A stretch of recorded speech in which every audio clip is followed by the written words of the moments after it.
Matibag!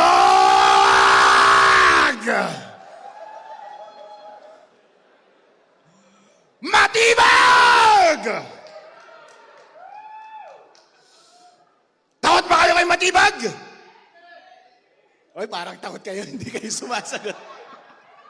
Takot ata kayong makasuhan eh. Oh! Iparinig nyo ito sa NBI sa Manila. Takot ba kayo kay Matibag? Isa pa.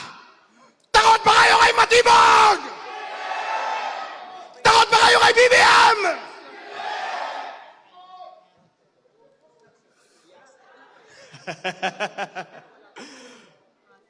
Huwag kayong matakot mga kapatid. Ako si Atty. Harold Respicio, Vice Mayor ng Reyna Mercedes Isabela. Galing sa Northern Luzon.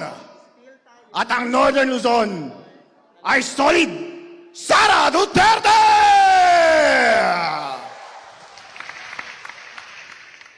At kami doon sa Northern Luzon ay hindi natatakot.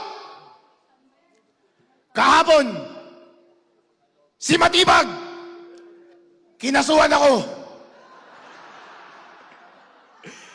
Inciting to sedition. Inciting to rebellion. Bigyan natin siya ulit ng dahilan para kasuhan ako today.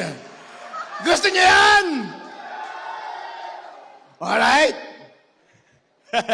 Kinakabahan yung mga nakaupo sa harap. Si Mike ang dami ng kaso. Nakasuhan rin yan kahapon eh. Nakasuhan rin si Senator Marcoleta. Para takutin kayong lahat. Pero natatakot pa kayo? Natatakot pa kayo?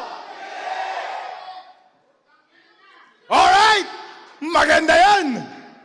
Kapag sinabi ko Matibag, sagutin ninyo yung damdamin nyo sa kanya. Pwede niyong sabihin, I love you. Or pwede niyong sabihin ng ibang bagay, okay? Lakasan ninyo, ha? Hindi yon inciting. Kasi tinatanong ko kayo, sumasagot lang kayo. Freedom of speech yun, di ba? Alright. Matibag! Alright. Isa pa. Lakasan ninyo, ha? Matibag!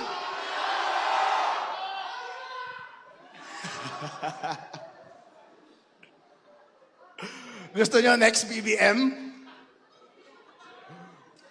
Alright, sagutin ninyo ang gusto natin gawin kay BBM. Ala, kinakabahan na sila. Ito, pwedeng illegal ito.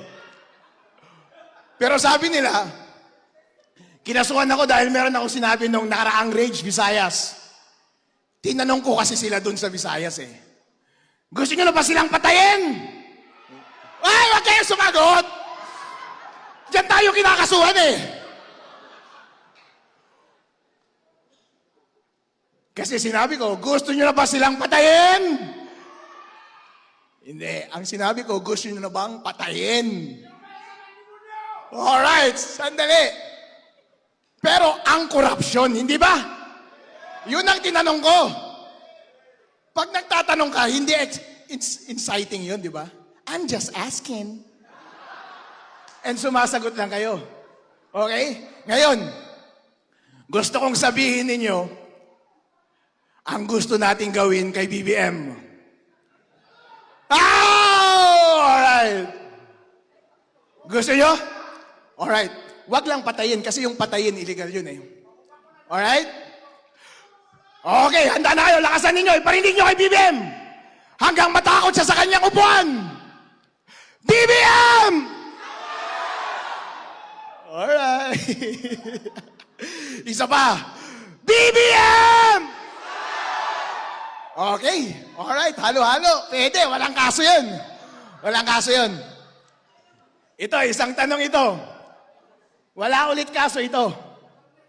Pero gusto kong tanungin sa inyo, ang sagot sa gusto nating gawin sa korupsyon. Pwede nating sagutin, panatilihin. Pwede rin naman nating sabihin, patayin. Alright? Lakasan ninyo, ha? Anong gusto nyong gawin sa korupsyon sa Pilipinas?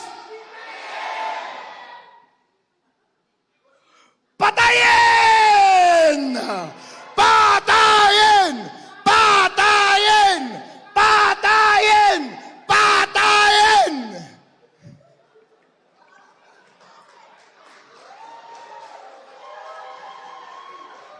Okay lang yan. Kapag may kakasuhan, ako naman ang kakasuhan eh. Handa naman akong makulong habang buhay. Sabi ko nga, handa akong magpakamatay eh. Hindi ba? Eh sabi nila, inciting daw yun kapag sinasabi kong handa ba kayong magpakamatay o handa akong mamatay?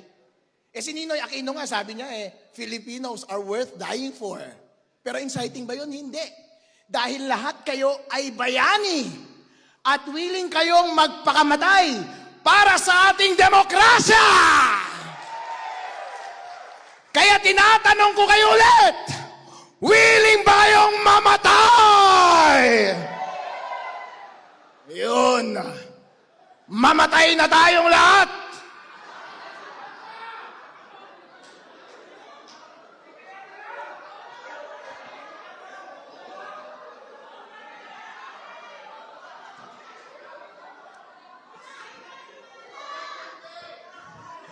Sino mo unahin natin?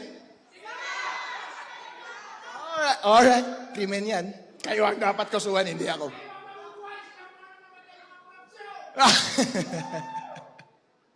Okay. Mga kababayan, ito po ay ginagawa nila sa atin para tayo ay takutin. Pero karapatan po natin magsalita, hindi po? Hanggat hindi naman illegal ang ating ginagawa. Isa po akong abogado, alam ko ang sinasabi ko. Alam ko ang elements of inciting to sedition. Kapag ine-engganyo ko kayo, yun ang inciting. Pero kapag kayo ang sumasagot at tinatanong ko kayo, hindi inciting yun. Freedom of speech niyo yun. Kaya nila ako kinasuhan ay para tumahimik ako. Gusto nyo ba ako tumahimik? Gusto nyo ba ang tumahimik? Tatahimik ba tayo? Hindi po tayo tatahimik. Kayo po ang tunay na bayani ng ating lipunan ngayon. Dahil kayo po ay nag-ingay, meron po tayong nagawa. Meron tayong upper hand ngayon sa Senate. Yehey! Imagine po ninyo, hindi kayo nagsalita.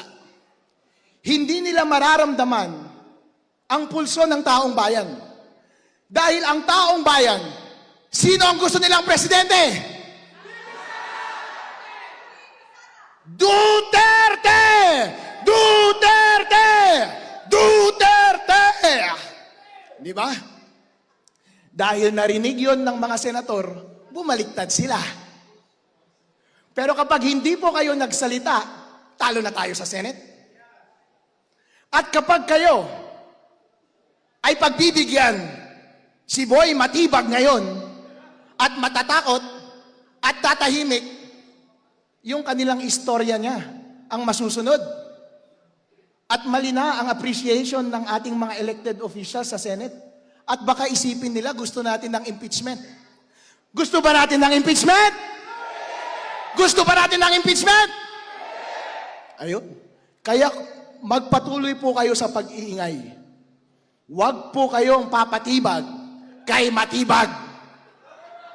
Alright? Atin pong suportahan si VP Sara Duterte hanggang matapos yung impeachment process. At ipagdasal natin sa Panginoon na hawak natin ang mayorya until then.